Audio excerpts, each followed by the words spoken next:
सो hi guys, आज हम solve करेंगे कोड फोर्सेस राउंड 643 डिवीजन 2 का problem count triangles. So basically इस प्रॉब्लम में है कि हमारे पास चार इंटीजर्स गिवन है a b c and D.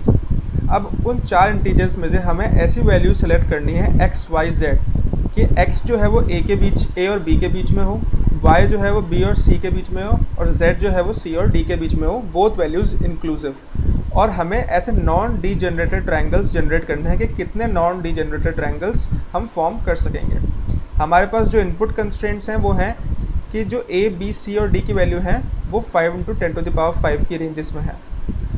So let's look at what is non degenerated triangles. So हम ये देखते हैं पहले ये होते क्या हैं। सो जो नॉन डीजेनरेट ट्रायंगल्स होते हैं उसमें ये तीन जो इनइक्वालिटीज़ हैं ये सेटिस्फाई होनी चाहिए। That is sum of any two side must be greater than the third side.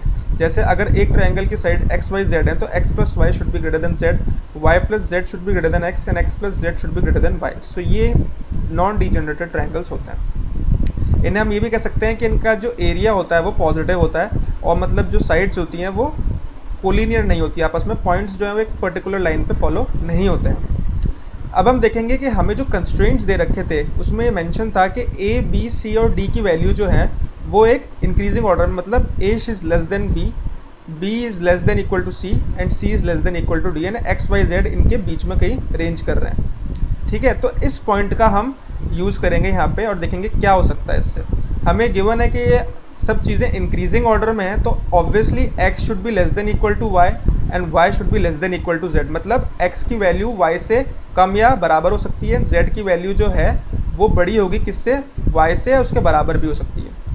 तो हमारे पास जो तीन इनइक्वालिटी थी हमारे पास पहले, that is x plus y is greater than Z, Y plus z is greater than x, तो हम उस तीन इनइक्वालिटी को सिंपल एक ही इनइक्वालिटी में ब्रेक कर देंगे। कैसे? हमें सिर्फ यूज़ करना होगा इस इनइक्वालिटी का, that is x plus Y should be greater than Z. बाकी जो दो इनइक्वालिटीज़ थी उसका कोई यूज़ नहीं होगा। वो क्यों, आइए हम देखते हैं। फर्स्ट ऑफ ऑल एक्स जो है वो वाई से छोटा या बराबर है, तो मतलब वाई में हम जरा सा भी कोई पॉजिटिव क्वांटिटी ऐड करेंगे तो वो ऑब्वियसली एक्स से बड़ी होगी। तो इसका मतलब y प्लस जेड जो होगा वो ऑलवेज ग्रेटर देन x होगा, क्योंकि y में कोई सी भी छोटी पॉजिटिव क्वांटिटी हम ऐड कर देंगे, क्योंकि y तो ऑलरेडी x से बड़ा है, बराबर है, तो उसमें कोई भी छोटी पॉजिटिव क्वांटिटी ऐड करते ही वो x से हमेशा बड़ा होगा। तो हम z is always greater then y, तो मतलब y और plus Z is always greater then x। तो ये इनइक्वालिटी तो हमेशा होल्ड करेगी ट्रू। अब नेक्स्ट इनइक्वालिटी कौन सी थी, x plus Z greater than y। तो y जो है वो हमेशा लेस देन इक्वल टू है z के, मतलब z हमेशा y से बड़ा है। उसमें हम छोटी सी कोई भी पॉजिटिव क्वांटिटी ऐड करेंगे तो वो हमेशा y से बड़ी होगी। तो this inequality will always be true.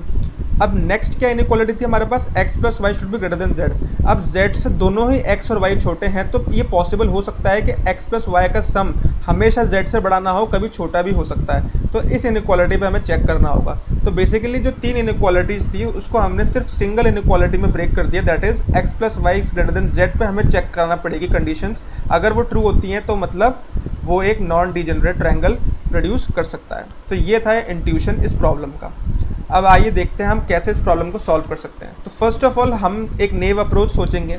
वो नेव अप्रोच ये है कि हम ए से बी में ट्रैवर्स करेंगे पूरा एक लूप लगा के, फिर उसके बाद हम बी से सी में ट्रैवर्स करेंगे और सबके सम को हम पुश कर देंगे एक सम्स वेक्टर में।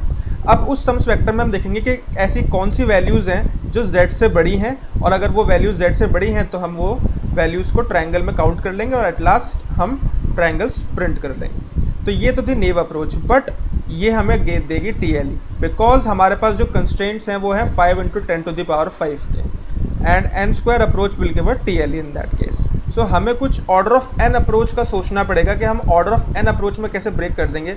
तो हमारे पास एक दिमाग आता है कि हम प्रीफिक्स सम का क्या यूज़ कर सकते हैं यहाँ पे। सो एक बार देखते हैं क्या यूजेज हो सकता है इस प्रीफिक्स सम का यहाँ पे। ओके, सो बेसिकली हमारे पास एक कंडीशन लेके चलते हैं कि a की वैल्यू 1 है, b की वैल्यू 3 है, c की वैल्यू 5 है एंड d की वैल्यू 10 है। ओके, सो जो x की वैल्यू है वो 1 से 3 के बीच में लाया करेगी एंड y की वैल्यू जो है वो 3 से 5 के बीच में लाया करेगी as per the given constraints in the example. ठीक है, तो हम अभी चलते हैं कि let fix x equal to 1 और जो y की वैल्यू है वो 3 से 5 के बीच में वेरी हो रही है। तो x इक्वल टू 1 है और y इक्वल टू 3 है, तो ऑब्वियसली इसका सम क्या होगा, 4 होगा। नेक्स्ट लेके चलते हैं, y की वैल्यू हम इंक्रीमेंट कर देते हैं 3 से 4 के बीच में और x की वैल्यू वही फिक्स रखते हैं 1। सो x प्लस वाई की वैल्यू क्या हो जाएगी देन 5। x की वैल्यू वही 1 फिक्स है, y की वैल्यू क्या हो गई है 5, तो x प्लस y की वैल्यू क्या हो गई 6। सो बेसिकली हम एक पैटर्न सा देख रहे हैं यहाँ पे कि एक पर्टिकुलर x की वैल्यू को फिक्स कर दी हमने अगर, तो y की वैल्यू जो है वो लीनियरली इंक्रीज हो रही है एट पर्टिकुलर x। तो हम एक ये इक्वेशन डिराइव कर सकते हैं यहाँ से कि x की एक फिक्स वैल्यू में हम y की b से लेके c तक जो भी वैल्यू इंक्रीमेंट करेंगे तो एक वो फिक्स लीनियरली फैशन में इंक्रीमेंट होगी। तो हम इस चीज़ का बेनिफिट यहाँ पे ये ले सकते हैं कि हम एक क्या कर सकते हैं, काउंट एरे मेंटेन कर सकते हैं।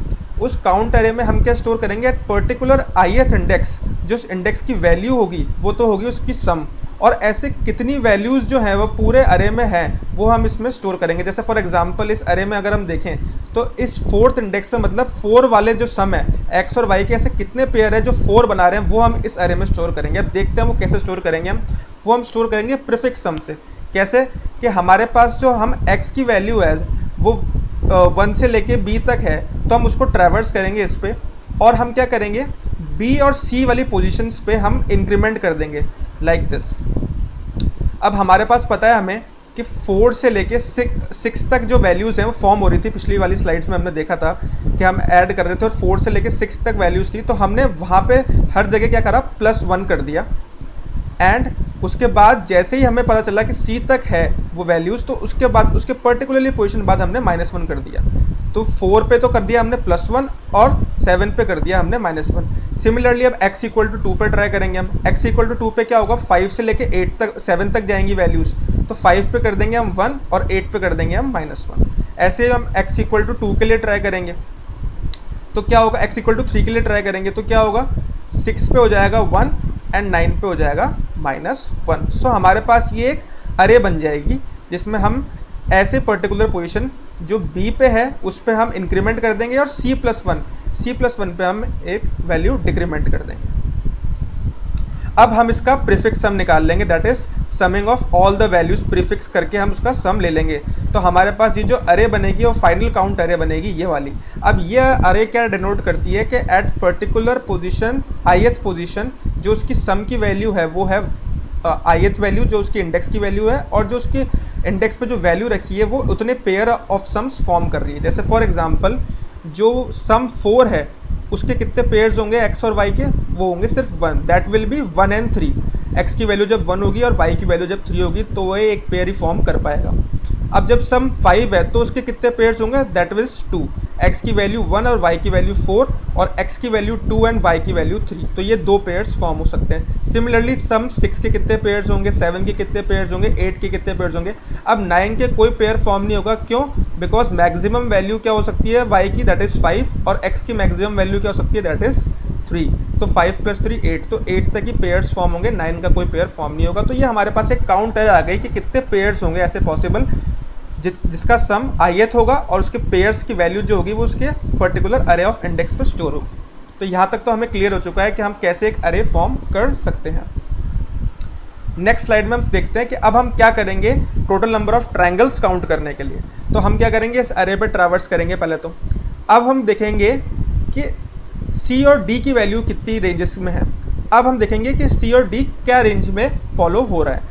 तो अगर जो सम है वो c से बड़ा है तभी हमें कंडीशन ट्रू करेंगे, क्योंकि अगर सम ही c से छोटा है तो ऑब्वियसली वो ट्रायंगल फॉर्म नहीं हो पाएगा। इक्वल भी है तो भी वो ट्रायंगल फॉर्म नहीं हो पाएगा, because sum of 2 side should be always greater than the third side.